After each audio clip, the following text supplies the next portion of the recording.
तो आज सुनते हैं बृहस्पति भगवान की कथा एवं आरती। तो एक बार बोलिए प्रेम से बृहस्पति भगवान की जय, लक्ष्मी माता की जय। कि प्राचीन समय की बात है, भारतवर्ष में एक राजा राज्य करता था। वह बड़ा प्रतापी और दानी था। वह नित्य गरीबों और ब्राह्मणों की सेवा सहायता करता था। वह प्रतिदिन मंदिर में भगवान दर्शन करने जाता था, लेकिन यह उसकी रानी को अच्छा न लगता। न वह व्रत करती और न ही किसी को एक पैसा दान में देती। राजा को भी ऐसा करने से मना किया करती। एक समय की बात है कि राजा शिकार खेलने वन को चले गए। घर पर रानी और दासी थी। उस समय गुरु बृहस्पति साधु का रूप धारण कर राजा के दरवाजे पर भिक्षा मांगने आए। साधु ने रानी से भिक्षा मांगी तो वह कहने लगी, हे साधु महाराज, मैं इस दान और पुण्य से तंग आ गई हूँ। आप कोई ऐसा उपाय बताए जिससे यह सारा धन नष्ट हो जाए और मैं आराम से रह सकूं। साधु रूपी बृहस्पति देव ने कहा, हे देवी, तुम बड़ी विचित्र हो। संतान और धन से भी कोई दुखी होता है। अगर तुम्हारे पास अधिक धन है तो इसे शुभ कार्यों में लगाओ, जिससे तुम्हारे दोनों लोक सुधरे। परंतु साधु की इन बातों से रानी खुश नहीं हुई। उसने कहा कि मुझे ऐसे धन की आवश्यकता नहीं जिसे मैं दान में दूं तथा जिसको संभालने में ही मेरा सारा समय नष्ट हो जाए। साधु ने कहा, यदि तुम्हारी ऐसी इच्छा है तो जैसे मैं तुम्हें बताता हूँ तुम वैसे ही करना। बृहस्पतिवार के दिन तुम घर को गोबर से लिपना, अपने केसे को पीली मिट्टी से धोना, केसे को धोते समय स्नान करना, राजा से हजामत बनाने को कहना, भोजन में मांस मदिरा खाना, कपड़ा धोबी के यहाँ धुलने डालना। इस प्रकार 7 बृहस्पतिवार करने से तुम्हारा समस्त धन नष्ट हो जाएगा। इतना कहकर साधु बने बृहस्पति देव अंतर ध्यान हो गए। साधु के कहे अनुसार करते हुए रानी को केवल 3 बृहस्पतिवार ही बीते थे कि उसकी समस्त धन संपत्ति नष्ट हो गई। भोजन के लिए परिवार तरसने लगा। एक दिन राजा रानी से बोला, हे रानी, तुम यहीं रहो, मैं दूसरे देश को जाता हूँ, क्योंकि यहाँ पर मुझे सभी जानते हैं, इसीलिए मैं कोई छोटा कार्य नहीं कर सकता। ऐसा कहकर राजा परदेश चला गया। वहाँ वह जंगल से लकड़ियाँ काट कर लाता और शहर में बेचता। इस तरह वह अपना जीवन व्यतीत करने लगा। इधर राजा के बिना रानी और दासी दुखी रहने लगी। एक समय जब रानी और दासियों को 7 दिन बिना भोजन के रहना पड़ा तो रानी ने अपनी दासी से कहा, हे दासी, पास ही के नगर में मेरी बहन रहती है, वह बड़ी धनवान है, तू उसके पास जा और कुछ ले आ ताकि थोड़ा बहुत गुजर बसर हो जाए।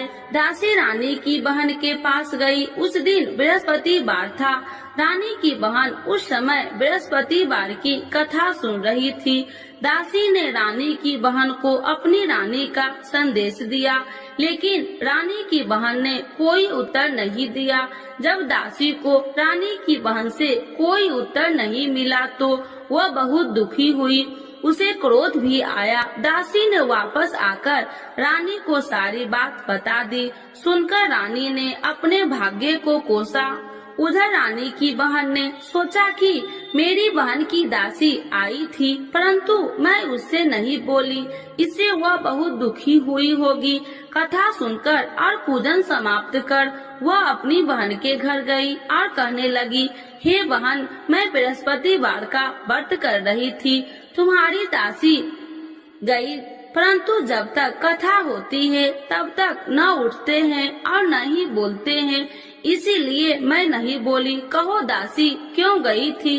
रानी बोली, बहन, हमारे घर अनाज नहीं था। ऐसा कहते कहते रानी की आंखें भर आई। उसने दासियों समेत भूखा रहने की बात भी अपनी बहन को बता दी। रानी की बहन बोली, बहन देखो, बृहस्पति देव भगवान सबकी मनोकामना पूर्ण करते हैं। देखो शायद तुम्हारे घर में अनाज रखा हो। यह सुनकर दासी घर के अंदर गई तो वहाँ उसे एक घड़ा अनाज का भरा मिल गया। उसे बड़ी हैरानी हुई क्योंकि उसे एक बर्तन देख लिया था। उसने बाहर आकर रानी को बताया। दासी रानी से कहने लगी, हे रानी, जब हमको भोजन नहीं मिलता तो हम व्रत ही तो करते थे, इसीलिए क्यों न इनसे व्रत और कथा की विधि पूछ ली जाए, हम भी व्रत किया करेंगे। दासी के कहने पर रानी ने अपनी बहन से बृहस्पतिवार व्रत के बारे में पूछा। उसकी बहन ने बताया, बृहस्पतिवार के व्रत में चने की दाल और मुनक्का से विष्णु भगवान का केले की जड़ में पूजन करे तथा दीपक जलाए, पीला भोजन करे तथा कथा सुने। इससे गुरु भगवान प्रसन्न होते हैं, मनोकामना पूर्ण करते हैं। व्रत और पूजन की विधि बताकर रानी की बहन अपने घर लौट आई। रानी और दासी दोनों में निश्चय किया कि बृहस्पति देव भगवान का पूजन जरूर करेंगे। 7 रोज बाद जब बृहस्पतिवार आया तो उन्होंने व्रत रखा। घुड़सार में जाकर चना और गुड़ बिन लाई तथा उसकी दाल से केले की जड़ तथा विष्णु भगवान का पूजन किया। अब पीला भोजन कहाँ से लाए? दोनों बड़ी दुखी हुई, परंतु उन्होंने व्रत किया था, इसीलिए बृहस्पति देव भगवान प्रसन्न थे। एक साधारण व्यक्ति के रूप में वे दोनों थालों में सुंदर पीला भोजन लेकर आए और दासी को देकर बोली, हे दासी, यह भोजन तुम्हारे लिए और तुम्हारी रानी के लिए है, इसे तुम दोनों ग्रहण करना। दासी भोजन पाकर बहुत प्रसन्न हुई। उसने रानी को सारी बात बताई। उसके बाद से वे प्रत्येक बृहस्पतिवार को गुरु भगवान का व्रत और पूजन करने लगी। बृहस्पति भगवान की कृपा से उनके पास धन हो गया, परंतु रानी फिर पहले की तरह आलस करने लगी। तब दासी बोली, देखो रानी, तुम पहले भी इसी प्रकार आलस करती थी, तुम्हें धन रखने में कष्ट होता था, इस कारण सभी धन नष्ट हो गया। अब गुरु भगवान की कृपा से धन मिला है तो फिर तुम्हें आलस होता है। बड़ी मुसीबतों के बाद हमने ये धन पाया है, इसीलिए हमें दान पुण्य करना चाहिए। अब तुम भूखे मनुष्यों को भोजन कराओ, प्याव लगवाओ, ब्राह्मणों को दान दो, कुआं, तालाब, बावड़ी आदि का निर्माण कराओ, मंदिर, पाठशाला बनाकर ज्ञान दो, कुमारी कन्याओं का विवाह करवाओ, अर्थात धन को शुभ कार्यों में खर्च करो, जिससे तुम्हारे कुल का यश बढ़ेगा तथा स्वर्ग की प्राप्ति हो और पितृ प्रसन्न हो। दासी की बात मानकर रानी शुभ कर्म में करने लगी, उसका यश फैलने लगा। एक दिन रानी और दासी आपस में विचार करने लगी कि जाने राजा किस दशा में होंगे, उनकी कोई खोज खबर भी नहीं है। उन्होंने श्रद्धा पूर्वक गुरु बृहस्पतिवार भगवान से प्रार्थना की, राजा जहाँ कहीं भी हो शीघ्र वापस आ जाए। उधर राजा परदेश में बहुत दुखी रहने लगा। वह प्रतिदिन जंगल से लकड़ियाँ बीन कर लाता और उसे शहर में बेचकर अपने दुखी जीवन को बड़ी कठिनता से व्यतीत करता। एक दिन दुखी हो अपनी पुरानी बातों को याद करके वह रोने लगा और उदास हो गया। उसी समय राजा के पास बृहस्पति देव साधु के भेष में आकर बोले, हे लकड़हारे, तुम इस सुनसान जंगल में किस चिंता में बैठे हो, मुझे बतलाओ। यह सुन राजा के नेत्रों में जल भर गया और साधु की वंदना कर राजा ने अपनी संपूर्ण कहानी सुना दी। महात्मा दयालु होते हैं। वे राजा से बोले, हे राजा, तुम्हारी पत्नी ने बृहस्पति देव के प्रति अपराध किया था, जिसके कारण तुम्हारी यह दशा हुई। अब तुम चिंता मत करो, भगवान तुम्हें पहले से अधिक धन देंगे। देखो, तुम्हारी पत्नी ने बृहस्पतिवार का व्रत प्रारंभ कर दिया है। अब तुम भी बृहस्पतिवार का व्रत करके चने की दाल व गुड़ जल के लोटे में डालकर केले का पूजन करो। फिर कथा कहो या सुनो, भगवान तुम्हारी सब मनोकामनाओं को पूर्ण करेंगे। साधु की बात सुनकर राजा बोले, हे प्रभु, लकड़ी बेचकर तो इतना पैसा भई नहीं बचता जिससे भोजन के उपरांत कुछ बचा सकूं। मैंने रात्रि में अपनी रानी को व्याकुल देखा है। मेरे पास कोई साधन नहीं जिससे उसका समाचार जान सकूं। फिर मैं कौन सी कहानी कहूँ, यह भी मुझको मालूम नहीं। साधु ने कहा, हे राजा, मन में बृहस्पति भगवान के पूजन व्रत का निश्चय करो। वे स्वयं तुम्हारे लिए कोई राह बना देंगे। बृहस्पतिवार के दिन तुम रोजाना की तरह लकड़ियाँ लेकर शहर में जाना। तुम्हें रोज से 2 गुना धन मिलेगा, जिससे तुम भली भांति भोजन कर लोगे तथा बृहस्पति देव की पूजा का सामान भी आ जाएगा। धीरे धीरे समय व्यतीत होने पर फिर बृहस्पतिवार का दिन आया। राजा जंगल से लकड़ियाँ काटकर शहर में बेचने लगा। उसे उस दिन और 2 दिनों से अधिक धन मिला। राजा ने चना गुड़ आदि लाकर बृहस्पतिवार का व्रत किया। उस दिन से उसके सभी कलेश दूर हुए। परंतु जब अगले गुरुवार का दिन आया तो वह बृहस्पतिवार का व्रत करना भूल गया। इस कारण बृहस्पति भगवान नाराज हो गए। उस दिन उस नगर के राजा ने विशाल यज्ञ का आयोजन किया था तथा अपने समस्त राज्यों में घोषणा करवा दी कि सभी मेरे यहाँ भोजन करने आवे, किसी के घर चूल्हा न जले। इस आज्ञा को जो न मानेगा उसको फांसी दे दी जाएगी। राजा की आज्ञा अनुसार राज्य के सभी वासी राजा के भोजन में सम्मिलित हुए, लेकिन लकड़हारा कुछ देर से पहुंचा, इसीलिए राजा को उसको अपने साथ महल में ले गए। जब राजा लकड़हारे को भोजन करा रहे थे तो रानी की दृष्टि उस खूंटी पर पड़ी जिस पर उसका हार लटका हुआ था। उसे हार खूंटी पर लटका दिखाई नहीं दिया। रानी को निश्चय हो गया कि मेरा हार इस लकड़हारे ने चुरा लिया है। उसी समय सैनिक बुलाकर उसको जेल में डलवा दिया। लकड़हारा जेल में विचार करने लगा कि जाने कौन से पूर्व जन्म के कर्म से मुझे यह दुख प्राप्त हुआ है।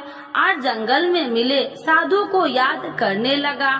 तत्काल बृहस्पति देव साधु के रूप में प्रकट हो गए और कहने लगे, अरे मूर्ख, तूने बृहस्पति देवता की कथा नहीं की, इसी कारण तुझे यह दुख प्राप्त हुआ है। अब चिंता मत कर, बृहस्पतिवार के दिन जेल खाने के दरवाजे पर तुझे 4 पैसे पड़े मिलेंगे। उनसे तू बृहस्पतिवार की पूजा करना तो तेरे सभी कष्ट दूर हो जाएंगे। अगले बृहस्पतिवार उसे जेल के द्वार पर 4 पैसा मिले। राजा के पूजा का सामान मंगवाकर कथा कही और प्रसाद बांटा। उसी रात्रि में बृहस्पति देव ने उस नगर के राजा को स्वप्न में कहा, हे राजा, तूने जिस जेल में बंद किया है उसे कल छोड़ देना, वह निर्दोष है। राजा प्रातः काल उठा और खूंटी पर हार टंगा देकर लकड़हारे को बुलाकर क्षमा मांगी तथा राजा के योग्य सुंदर वस्त्र आभूषण भेंट कर उसे विदा किया। गुरुदेव की आज्ञा अनुसार राजा अपने नगर को चल दिया। राजा जब नगर के निकट पहुंचा तो उसे बड़ा ही आश्चर्य हुआ। नगर में पहले से अधिक बाग, तालाब और कुएं तथा बहुत सी धर्मशालाएं, मंदिर आदि बने हुए थे।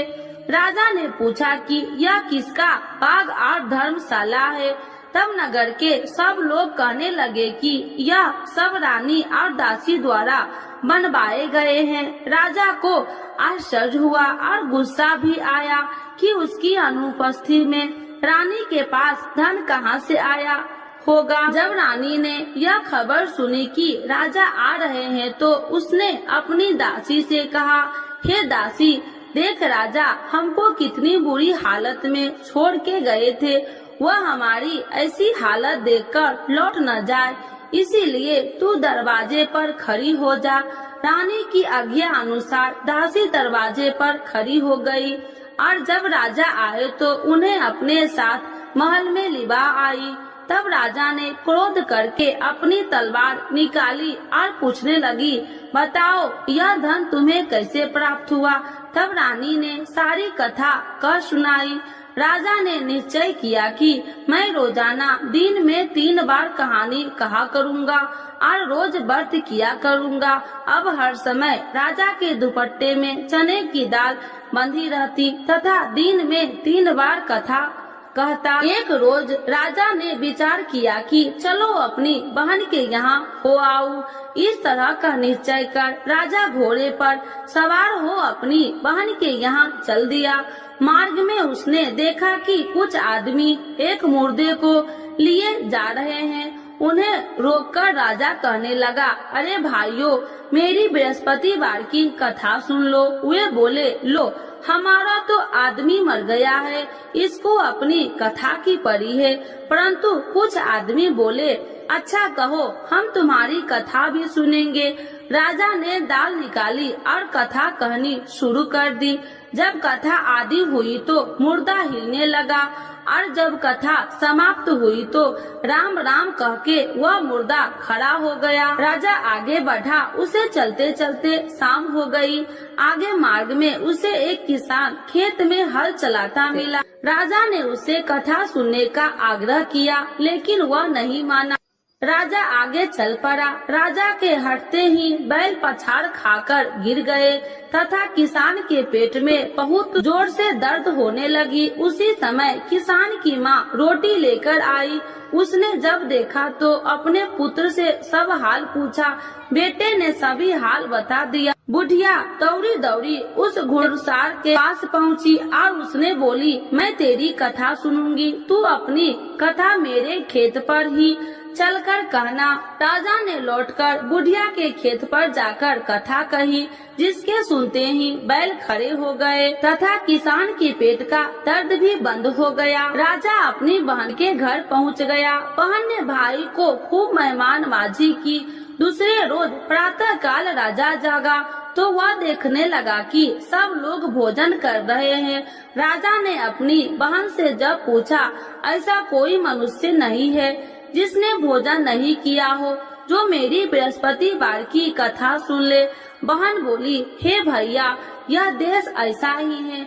यहाँ लोग पहले भोजन करते हैं, बाद में कोई अन्य काम करते हैं। फिर वह एक कुम्हार के घर गई, जिसका लड़का बीमार था। उसे मालूम हुआ कि उसके यहाँ 3 दिन से किसी ने भोजन नहीं किया है। रानी ने अपने भाई की कथा सुनने के लिए कुम्हार से कहा। वह तैयार हो गया। राजा ने जाकर बृहस्पतिवार की कथा कही, जिसको सुनकर उसका लड़का ठीक हो गया। अब तो राजा को प्रशंसा होने लगी। एक दिन राजा ने अपनी बहन से कहा, हे बहन, अब मैं अपने घर जाऊंगा, तुम भी तैयार हो जाओ। राजा की बहन ने अपनी सास से अपने भाई के साथ जाने की आज्ञा मांगी। सास बोली, हाँ चली जा, मगर अपने लड़कों को मत ले जाना, क्योंकि तेरे भाई के कोई संतान नहीं है। बहन ने अपने भाई से कहा, हे भैया, मैं तो चलूंगी, मगर कोई बालक नहीं चलेगा। अपनी बहन को भी छोड़कर दुखी मन से राजा अपने नगर को लौट आया। राजा ने अपनी रानी से सारी कथा बताई और बिना भोजन किए वह सैया पर लेट गया। रानी बोली, हे प्रभु, बृहस्पति देव ने हमें सब कुछ दिए हैं, वे हमें संतान और व्यस देंगे। उसी रात बृहस्पति देव ने राजा को स्वप्न में कहा, हे राजा, उठ, सभी सोच त्याग दे, तेरी रानी गर्भवती है। राजा को यह जानकर बड़ी खुशी हुई। 9वें महीने में रानी के गर्भ से एक सुंदर पुत्र पैदा हुआ। तब राजा बोला, हे रानी, स्त्री बिना भोजन के रह सकती है, परंतु बिना कहे नहीं रह सकती। जब मेरी बहन आए तो तुम उससे कुछ मत कहना। रानी ने हाँ कर दी। जब राजा की बहन ने यह शुभ समाचार सुना तो वह बहुत खुशी हुई तथा बधाई लेकर अपने भाई के यहाँ आई। रानी ने तब उसे आने का उलाहना दिया। जब भाई अपने साथ ला रहे थे तो तब टाल गई, उनके साथ न आई और आज अपने आप भागी भागी बिना बुलाए आ गई। तो राजा की बहन बोली, भाई मैं इस प्रकार न कहती तो तुम्हारे घर औलाद कैसे होती। बृहस्पति देव सभी मनोकामनाएं पूर्ण करते हैं। जो श्रद्धा भाव पूर्वक बृहस्पतिवार का व्रत करता है एवं कथा पढ़ता है अथवा सुनता है और दूसरों को सुनाता है, बृहस्पति देव उसकी सभी मनोकामनाएं पूर्ण करते हैं, उनकी सदैव रक्षा करते हैं। जो संसार में सद्भावना से गुरुदेव का पूजन एवं व्रत सच्चे हृदय से करते हैं, उनकी सभी मनोकामनाएं वैसे ही पूर्ण होती है जैसे सच्ची भावना से रानी और राजा ने बृहस्पति देव की कथा का गुणगान किया तो उनकी सभी इच्छाएं बृहस्पति देव जी ने पूर्ण की। अनजाने में भी बृहस्पति देव की उपेक्षा न करे, ऐसा करने से सुख शांति नष्ट हो जाती है। इसीलिए सबको कथा सुनने के बाद प्रसाद लेकर जाना चाहिए। हृदय से उनका नमन करते हुए जयकारा बोलना चाहिए। तो एक बार बोलिए प्रेम से बृहस्पति भगवान की जय, विष्णु भगवान की जय, लक्ष्मी माता की जय। आरती श्री बृहस्पति देव की। ओम जय बृहस्पति देवा, स्वामी जय बृहस्पति देवा। छीने छीने भोग लगाऊं, छीने छीने भोग लगाऊं, कदली फल में बा। ओम जय बृहस्पति देवा, तुम्हें पूरन परमात्मा, तुम्हें अंतर्यामी, स्वामी तुम्हें अंतर्यामी।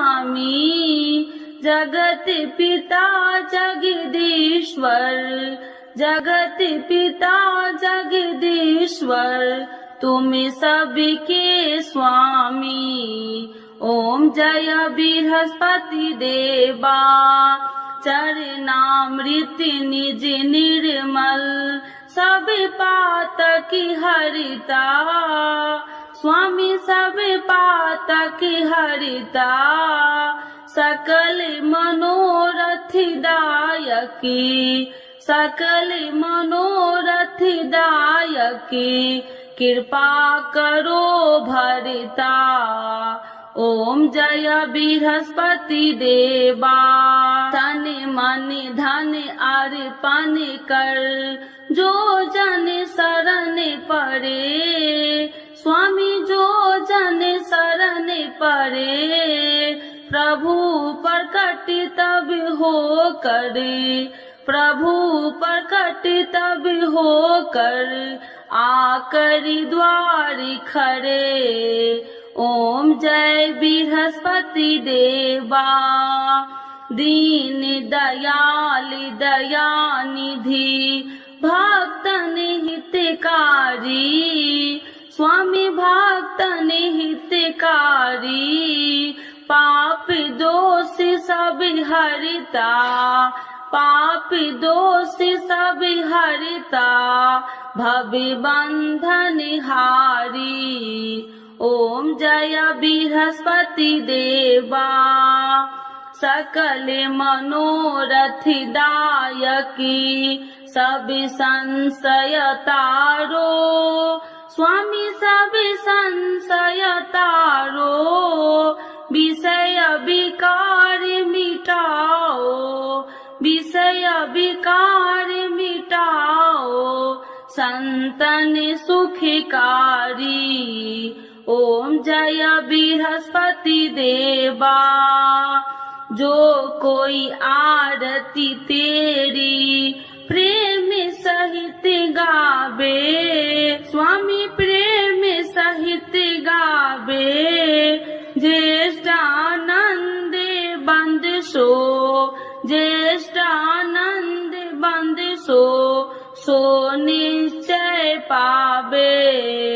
ओम जय बृहस्पति देवा, स्वामी जय बृहस्पति देवा।